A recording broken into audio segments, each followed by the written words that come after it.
Welcome guys, हमारे YouTube channel पर आपका स्वागत है। आज की इस वीडियो में हम तीन इम्पोर्टेंट टॉपिक्स को कवर करने वाले हैं।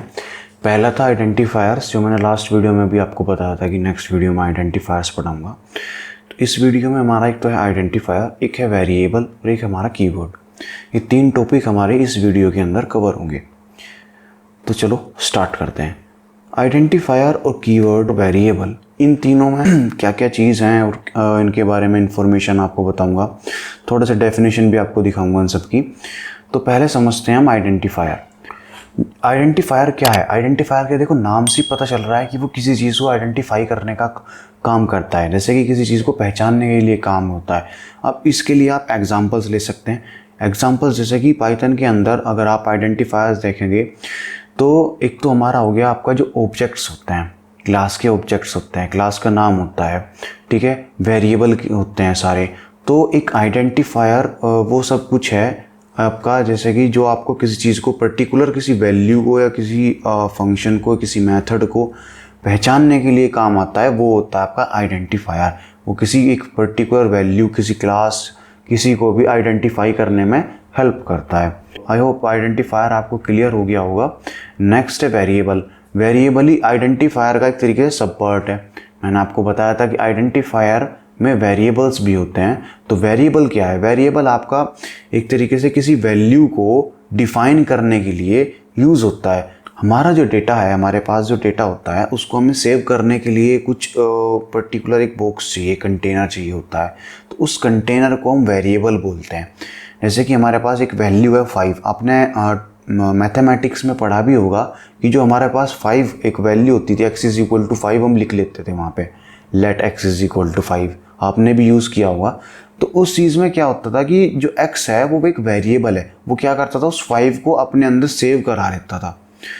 जहाँ जहाँ पे आप x को यूज़ करते थे, वहाँ पे वो उस 5 को भी यूज़ करता था, उस वैल्यू को एक्सेस करता था। ना कि वो x को यूज़ करता था, उस 5 को यूज़ करता था। इसी तरीके से आपका वेरिएबल्स पाइथन के अंदर यूज़ होता है। आप 5x इज इक्वल टू आपने 5 लिखा है, तो वो जो 5 है वो x के अंदर सेव हो गया है। सेव वो मेमोरी में हुआ है, पर वो x की लोकेशन पे सेव हुआ है। उस लोकेशन को हमने x से डिनोट कर दिया है, उस कंटेनर का नाम हमने x रख दिया है। तो उसके अंदर हम जो भी वैल्यू रखेंगे वो कंटेनर के अंदर सेव हो जाएगी। तो इस तरीके से आपका वेरिएबल काम करता है। वेरिएबल के भी मैं आपको एग्जांपल बताऊंगा। अभी सब कुछ मैं आप कंप्यूटर पर हम जब वर्क करेंगे, जब मैं आपको कंप्यूटर में बताऊंगा, तो वो सभी मैं कुछ एक्सप्लेन करने वाला हूँ वहाँ पे। अभी थोड़ा सा इंट्रोड्यूस कर रहा हूँ मैं दोनों से। और एक हमारा है कीवर्ड टॉपिक आज का। अब आती है बात कीवर्ड्स की। कीवर्ड्स क्या है? कीवर्ड्स आपके एक तरीके से स्पेशल वर्ड्स होते हैं जिनकी पर्टिकुलर मीनिंग है। आप उनको ना तो वेरिएबल के साथ यूज़ कर सकते हो, एज ए वेरिएबल यूज़ कर सकते हो, ना ही आप उनको किसी आइडेंटिफायर की तरह यूज़ कर सकते हो। ना तो आप उनका आइडेंटिफायर बना सकते हो, ना आप उनका कोई वेरिएबल बना सकते हो। ठीक है, तो आपको आई होप आपको समझ में आ गया होगा कि आइडेंटिफायर, वेरिएबल्स, कीवर्ड्स हैं, इनमें डिफरेंस आपको समझ में आ गया होगा। चलो अब सिस्टम पर चलते हैं, वहाँ पे और अच्छे से इनकी डेफिनेशंस और वो सबको समझने की कोशिश कर। तो जैसे कि अब आपको स्क्रीन के अंदर पाइथन आइडेंटिफायर विजिबल होगा, आई होप। तो इसमें देखो लिखा हुआ है सेम वही जो चीज़ मैंने आपको अभी एक्सप्लेन की थी, वही सभी इंग्लिश में लिखी हुई है और डेफिनेशन उसकी है ये। तो हम आइडेंटिफायर्स में क्या क्या चीज़ यूज़ कर सकते हैं, मैं उस चीज़ पर डिस्कस करने वाला हूँ, क्योंकि मैंने आइडेंटिफायर्स आपको समझा दिया है क्या होता है। तो आइडेंटिफायर्स में आप capital A to capital Z तक सारे अल्फ़ाबेट्स ले सकते हैं। Small a to small z तक भी सारे आप अल्फ़ाबेट्स ले सकते हैं। आप नंबर्स ले सकते हैं, लेकिन हर काम करने का एक तरीका होता है। इसीलिए एक आइडेंटिफायर डिफाइन करने का भी एक तरीका है कि आप पहले वेरिएबल लेंगे, उसके बाद आप कोई नंबर असाइन करेंगे। ठीक है, जैसे कि मैं अगर आपको कहूँ कि अगर हमारे पास एक है a है,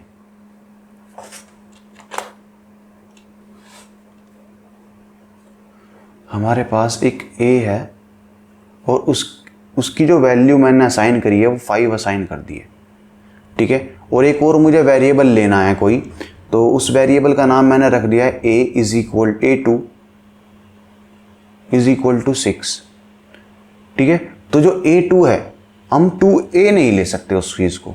जो आप 2a लोगे तो वो गलत होगा। आप 2a को यूज़ नहीं कर सकते। नंबर के बाद आप किसी वर्ड का यूज़ नहीं कर सकते हो। आप वर्ड के बाद, किसी लेटर के बाद आप नंबर का यूज़ कर सकते हो। ठीक है, तो और आप इसके साथ अंडरस्कोर यूज़ कर सकते हो।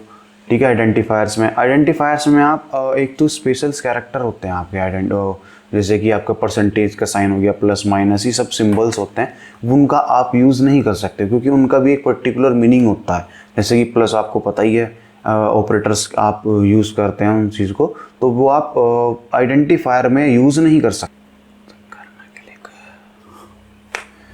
तो पाइथन वेरिएबल क्या है? वेरिएबल मैंने आपको बताया था, एक तरीके से कंटेनर की तरह आप किसी को यूज़ करते हो मेमोरी के अंदर डेटा सेव कराने के लिए। ठीक है, तो इसके लिए इसे वेरिएबल के अंदर वैल्यू सेव कराने के लिए, वैल्यू डालने के लिए आप असाइन का यूज़ करते हो। असाइन मतलब इक्वल टू का साइन यूज़ करते हो, इसको हम असाइन बोलते हैं लैंग्वेजेस में, कंप्यूटर लैंग्वेजेस में।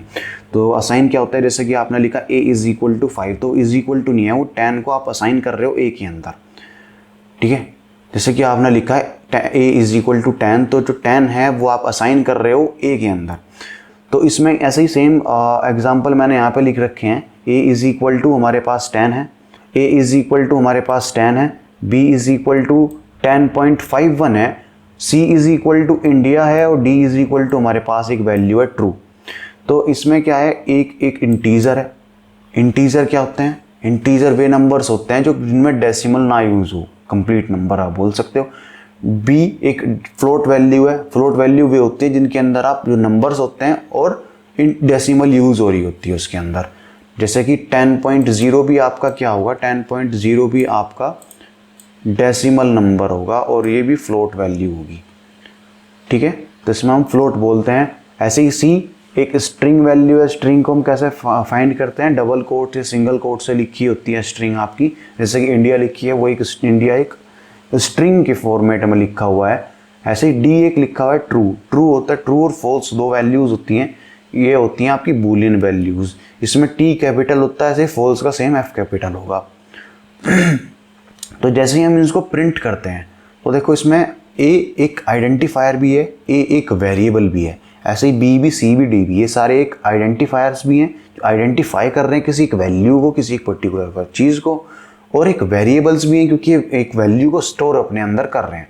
अब आते हैं नेक्स्ट स्टेप पे। नेक्स्ट लाइन लिखिए प्रिंट ब्रैकेट्स के अंदर ए। तो प्रिंट जो है वो एक आपका कीवर्ड है जो आपके ए को प्रिंट करने का काम करेगा, आपको आउटपुट देगा ए की वैल्यू का। ए के अंदर ए नाम के जो कंटेनर के अंदर जो डेटा है उसको प्रिंट करने में हेल्प करता है प्रिंट, आउटपुट आपको देगा। तो जैसे ही आप देखोगे आउटपुट बॉक्स में, या आउटपुट बॉक्स है आपका, इसके अंदर देखोगे तो आपको वही सारी वैल्यूज़ आपको मिल जाएंगी। और इसमें आपने देखा होगा जो स्ट्रिंग की फॉर्मेट में वहाँ पे हमने डबल कोट्स के अंदर लिखा हुआ था वो डबल कोट से बाहर आ गया है, सिंपल इंडिया लिखा हुआ है। ठीक है, तो ये सारे जो मैंने आपको भी बताए थे, इंटीजर, फ्लोट, स्ट्रिंग और आपका बूलियन वैल्यूज़, बूलियन, ये सभी आपके जो हैं ये एक डेटा टाइप्स हैं। डेटा टाइप्स नाम का टॉपिक आपका नेक्स्ट वीडियो में आएगा, तो उसमें हम देखेंगे डेटा टाइप्स कौन कौन से होते हैं। ठीक है, और उनका यूजेस कैसे कैसे करते हैं हम, क्या क्या मल्टीप्लिकेशन और सब कुछ मैं आपको बताने वाला हूँ उस वीडियो में। तो सपोज करो कि आपको ये सब पता है, तो इंटीजर आपको अभी पता चली गया है कि इंटीजर क्या होता है, फ्लोट क्या होता है, स्ट्रिंग क्या होता है, बूलियन क्या होता है, आपको वैल्यूज़ अभी पता चल चुकी हैं। तो अभी आपको मेरे ख्याल से आपको 4 वेरिएबल्स और 4 डेटा टाइप्स आपको पता चल चुके हैं, पता रहेंगे। तो अभी हम आज जो पाइथन वेरिएबल था ये टॉपिक हमारा अब ख़त्म हो गया है। अब नेक्स्ट टॉपिक चलता है। नेक्स्ट टॉपिक पे हमारे पास होंगे कीवर्ड्स, बहुत सारे कीवर्ड्स। मैंने आपको इसमें स्लाइड होगी वो मैं शो करता हूँ आपको। तो ये हैं आपके पाइथन कीवर्ड्स। तो इसमें मैंने लगभग अराउंड आपको 30 के आसपास ये कीवर्ड्स शो कर रखे हैं। आपको अगर अपने सिस्टम के अंदर कीवर्ड्स निकालने हैं पाइथन प्रोग्रामिंग के हेल्प से, तो आप कुछ इस तरीके की क्वेरी आप लिख सकते हो। Import keyword print keyword dot की डब्ल्यू लिस्ट। ठीक है, कीवर्ड लिस्ट। तो इससे क्या होगा, आपको जो भी आपके पाइथन के अंदर कीवर्ड्स होंगे वो आपको शो हो जाएंगे अपने पाइथन के अंदर, पाइचान के अंदर। ठीक है, तो मैंने यहाँ पे शो कर रखे हैं, कुछ इस फॉर्मेट में भी शो होते हैं यहाँ पे जो लिखे हुए नीचे। तो ये मैंने लिखे हुए हैं। इसमें देखो आपने भी एक यूज़ किया है, प्रिंट हमारे पास एक कीवर्ड है। उसके अलावा भी हमारे पास बहुत सारे कीवर्ड्स हैं, ये बहुत सारे हैं। मैं इनके बारे में थोड़ा सा आपको बताना चाहता हूँ कि आप कौन कौन से आप बहुत जल्दी पढ़ने वाले हैं। देखो एक तो है इफ़, एक होता है एल्स और एक होता है आपका एल्स इफ़। एक ये बहुत जल्दी हम पढ़ने वाले हैं। उसके बाद हम उससे पहले हम पढ़ लेंगे इज़ और इन, ठीक है, और पास, ये सारे हम पढ़ लेंगे जल्दी। फॉर, फिर हम इसके बाद है वाइल, ये रहा। तो ये सारे जो कीवर्ड्स हैं ये हम जल्दी जल्दी भी कवर करने वाले हैं। आप जैसे जैसे आप देखते जाओगे, डेल, और इसमें आपका आएगा ब्रेक, कंटिन्यू, ये जो कुछ वर्ड्स हैं जो मैंने अभी आपको बताए हैं, ये कीवर्ड्स जो हैं ये हम बहुत जल्दी यूज़ करने वाले हैं। तो मैं आपको बता रहा हूँ कि इन कीवर्ड्स को एक बार पढ़ लेना, क्योंकि मैं जब आपको बताऊँगा, जैसे कि अभी आपने देखा होगा कि हमने जो कीवर्ड्स यूज़ करे हैं, ये यहाँ पे प्रोग्राम यूज़ किया था, इसके अंदर भी कीवर्ड था, वो था इम्पोर्ट के नाम से। देखो इम्पोर्ट ये रहा, और यहाँ पे ये रहा। तो इम्पोर्ट एक कीवर्ड है जो आपका किसी अनदर फाइल को अटैच करने के लिए काम आता है आपकी पाइथन प्रोग्रामिंग से।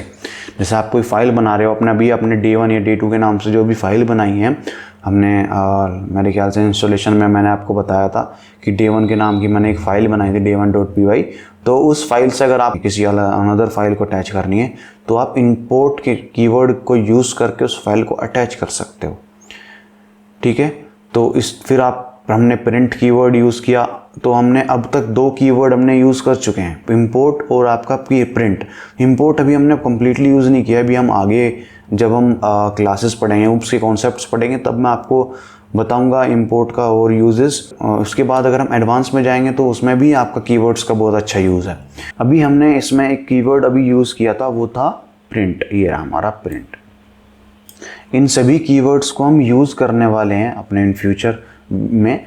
और आप इन सभी के देखो कीवर्ड्स क्या है, कीवर्ड्स का कुछ ना कुछ अपना पर्टिकुलर मीनिंग है। जैसे कि हमने अभी प्रिंट देखा था, तो वो हमारा क्या काम करता है, आउटपुट देने का काम करता है, हमें विंडो पे शो करता है जो हमारा प्रोग्राम का जो रिजल्ट होगा, या बोल सकते हो आप प्रोग्राम का जो आउटपुट होगा, तो वो हमें शो करता है क्या, प्रिंट। ऐसे ही बहुत सारे कीवर्ड्स हैं, इन सभी का अपना पर्टिकुलर एक फिक्स काम है जो आप यूज़ करोगे तो वो चीज़ परफॉर्म करते हैं। कीवर्ड्स हो गए हैं, वेरिएबल्स हो गए हैं, आइडेंटिफायर्स हो गए हैं, तीनों टॉपिक मैंने कवर करा दिए हैं इस वीडियो में। अगर आपको कोई डाउट होता है तो आप कमेंट आउट कर सकते हो, ठीक है। और अगर वीडियो अच्छी लगी हो तो लाइक और सब्सक्राइब भी कर सकते हो। Thank you so much.